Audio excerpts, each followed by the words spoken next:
अदब नाजरीन, सुबह के वक्त का उर्दू खबरनामा लेकर मैं सबरीना महराज आपकी खिदमत में हाजिर। चलिए जी नजर डालते हैं अभी तक की चंद अहम खबरों पर।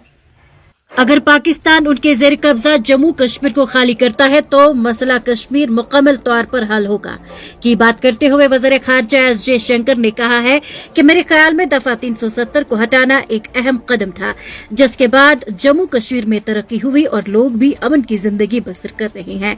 लंदन में कायम एक हाउस में हाजरीन के एक रुकन के सवाल का जवाब देते हुए वज़ीर ख़ारजा एस जयशंकर ने कहा कि कश्मीर में हमने इसमें से बेशतर को हल करने में अच्छा काम किया है। उन्होंने कहा, मेरे ख्याल में दफा 370 को हटाना एक कदम था, फिर कश्मीर में तरक्की, माशी सरगर्मी और समाजी इंसाफ की बहाली का मरहला नंबर 2 था। इंतखाबात का इनकाद जो कि बहुत ज्यादा टर्न आउट के साथ हुआ, तीसरा मरहला था। मेरे ख्याल में हम जिस हिस्से का इंतजार कर रहे हैं वो कश्मीर के चोरी शुदा हिस्से की वापसी है जो कि गैर कानूनी पाकिस्तानी कब्जे पर है। झीले डल और जबरवान पहाड़ियों के दरमियान वाक़िया एशिया के सबसे बड़े बाग बागे गुललाला को खोलने के लिए तैयारियां जोरों पर है। बाग जो पहले सिराज बाग के नाम से जाना जाता था, इस माह के आखिर में उस वक्त देखने वालों के लिए खोल दिया जाएगा जब ट्यूलिप के बल्ब खिलना शुरू होंगे। बाग के assistant floriculture officer Asif Ahmad ने कहा कि इस साल बाग के इफ्तिताह की तैयारियां जोरों पर हैं। उन्होंने कहा, यह सयाहों की तवज्जो का एक अहम मकाम है। आने वाले दिनों में इसे सयाहों के लिए खोल दिया जाएगा। ओहदेदारों ने बताया कि महकमे के कारकुनान और मुलाजमीन बाग को हतमी शक्ल देने में मसरूफ है। अहमद ने कहा कि महकमे ने इस साल बाग में ट्यूलिप्स की 2 नई अक़साम शामिल की हैं।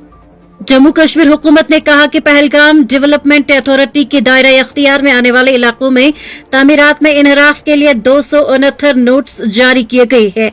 तफसीलात के मुताबिक कानून साज असेंबली में मेंबर असेंबली पुलवामा वहीदुर्रहमान परा के सवाल के एक तहरीरी जवाब में पहलगाम में गैर कानूनी और गैर मुजाज तामीरात की कुल तादाद के बारे में वज़ीर आला उमर अब्दुल्ला जो महकमे सयाहत के वजीर भी हैं, उन्होंने कहा कि पहलगाम डेवलपमेंट अथॉरिटी ने हाल ही में 269 इनहराफात को नोटिस जारी किए हैं जो अथॉरिटी की तरफ से BOCA के मुताबिक जारी किए गए हैं।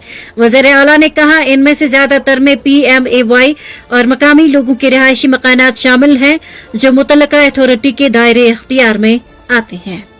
महकमे मौसमियात की पेशगोई के ऐन मुताबिक वादी कश्मीर में मौसम खुश्क और खुशगवार है, जिससे लोग महजूज हो रहे हैं।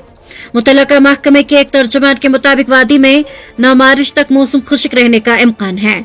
उन्होंने कहा कि इसके बाद वादी में 10 और 11 मार्च को पहाड़ी इलाकों में कई मकामात पर हल्की से दरमियानी दर्जे की बर्फबारी या बारिशों का इम्कान है, जबकि 12 मार्च को मौसम आमतौर पर खुश्क रह सकता है। उनका कहना है कि बाद 13 और 14 मार्च को भी वादी में बर्फबारी की तवक्को है। तर्जुमान के मुताबिक वादी में सबसे ज्यादा सर्द मकाम गुलमर्ग रहा, जहां कम से कम दर्जे हरारत -7.0 डिग्री सेंटीग्रेड रिकॉर्ड किया गया, जबकि जम्मू सूबे में सबसे ज्यादा सर्द मकाम भदरवा या जहां शबाना दर्जे हरारत 1.8 डिग्री सेंटीग्रेड रिकॉर्ड किया गया है।